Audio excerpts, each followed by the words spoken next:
میرا مزاح کی بات نہیں، مسلک دیوبند کے لوگ اپنی مونچھوں کو کیوں مونڈتے ہیں؟ اس لیے کہ مونڈتے ہیں کہ رسول اللہ صلی اللہ علیہ وسلم کی حدیثیں، اس بارے میں جو احادیث کے الفاظ ہیں، قص الشوارب کے بھی ہیں، قص کا معنی کاٹنا، احفاء الشوارب کے بھی ہیں، صحیح احادیث ہیں۔ احفاء الشوارب، احفاء کہتے ہیں مبالغہ کر کے کاٹنا، اتنا کاٹنا کہ مونڈنے کے قریب ہو جائے۔ اور امام طحاوی رحمہ اللہ تعالی نے حلق کی روایات بھی ذکر کی ہیں، بلیڈ سے حلق۔ اس پہ بھی مجھے یاد آیا، کسی شخص نے اعتراض کیا ہے کہ یہ جو ہے مونڈنا، بلیڈ سے مونڈنا مسئلہ ہے، اور امام مالک کا قول پیش کیا ہے۔ اس کا قول پیش کیا امام مالک کے ہاں کیا ہے؟ واقعی امام مالک نے یہی کہا ہے کہ مونڈنا مسئلہ ہے، لیکن سوال یہ پیدا ہوتا ہے کہ جب حدیث میں حلق بھی ہے، احفاء بھی ہے، احفاء کا معنی اتنا کاٹنا کہ مونڈنے کے بالکل قریب ہو جائے، تو اب آپ امام مالک کا قول کیسے پیش کر رہے ہو؟ تو یہ اندھی تقلید نہیں ہے بھائی؟ اور احناف پہ کیسے پیش کر کے حجت تمام کر رہے ہو؟ صحیح ہے نا؟ امام حنیفہ کا قول پیش کرتے تو ایک الگ بات تھی۔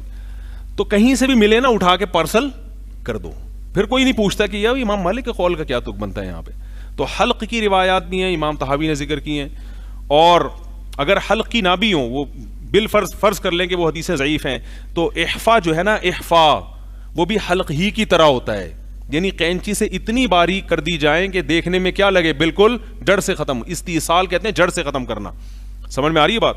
تو اس لیے ہمیشہ سے احناف کا یہ عمل چلا آ رہا ہے کہ حدیث میں کاٹنے کا حکم نہیں، بلکہ کاٹنے میں مبالغہ کرنے کا حکم ہے۔ اگر چھوٹی کریں گے تو کٹ جائیں گی، وہ بھی جائز ہے، لیکن مبالغہ کریں گے تو یہ زیادہ، بولو بھائی، بہتر ہے۔ تو افضل یہی ہے کہ بالکل جڑ سے اس کو کینچی سے ایسا کاٹا جائے کہ بالکل جڑ سے کٹ جائے۔ تو پھر بھی ہم کہتے ہیں کہ مونڈے نہ مونڈے تو زیادہ بہتر ہے، تاکہ اختلاف سے، مجتہدین کے اختلاف سے کیا ہو جائے، بچ جائے۔ تو بلیڈ کے بجائے کینچی سے بالکل چھوٹے کر دو، بلیڈ بھی استعمال کرتا ہے تو بھی جائز ہے۔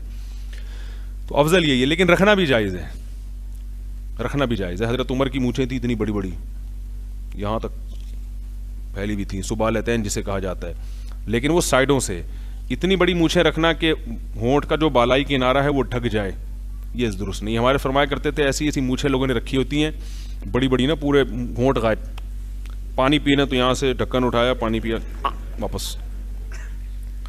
تو وہ حضرت ایک تعبیر کرتے تھے، جیسے لال بیگ جب الٹا ہو جاتا ہے نا تو کیسے اس کی ٹانگیں یوں یوں یوں، تو کہہ رہے پھر یہ ایسے ہی ان کے حال ہوتا ہے، بولتے ہیں تو ایسے جیسے لال بیگ کی ٹانگیں۔ تو اسلام نے زینت کا حکم دیا ہے، اللہ کے بندو داڑھی بڑھاؤ اور مونچھیں گھٹاؤ، رکھنا ہے تو کم از کم ہونٹ کا بالائی کنارہ کھلا رہے، پانی پینے میں مونچھیں اندر تیرے نہیں ہیں، ساری گندگی۔ جب ہم سانس لیتے ہیں نا تو مستقل کاربن ڈائی آکسائڈ بالوں میں پھنستی رہتی ہے، مستقل، تو وہی پانی کے ساتھ بھی اندر، تو عجیب بدماشی ہے یہ۔